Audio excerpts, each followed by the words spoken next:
अस्सलामुअलैकुम दोस्तों, आज हम यहाँ यौम महाराष्ट्र पर तकरीर स्पीच और महाराष्ट्र डे देखेंगे। मोहतरम असातिज़ा इकराम और अज़ीज़ साथियों, अस्सलामुअलैकुम।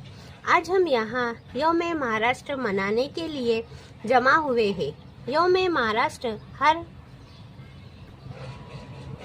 साल 1 मई को मनाया जाता है। ये दिन 1960 में महाराष्ट्र रियासत के क़याम की याद में मनाया जाता है। महाराष्ट्र हमारी शान, तहजीब और सकाफ़त की अलामत है। यहाँ की ज़ुबान, अदब और रिवायात दुनिया भर में मशहूर है। महाराष्ट्र ने कई अजीम शख्सियत को जन्म दिया है।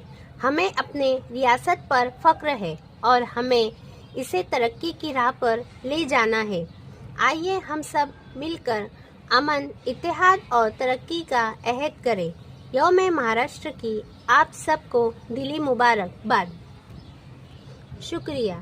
ऐसी मेरी नई वीडियो के लिए मेरे चैनल को लाइक, शेयर और सब्सक्राइब कीजिए।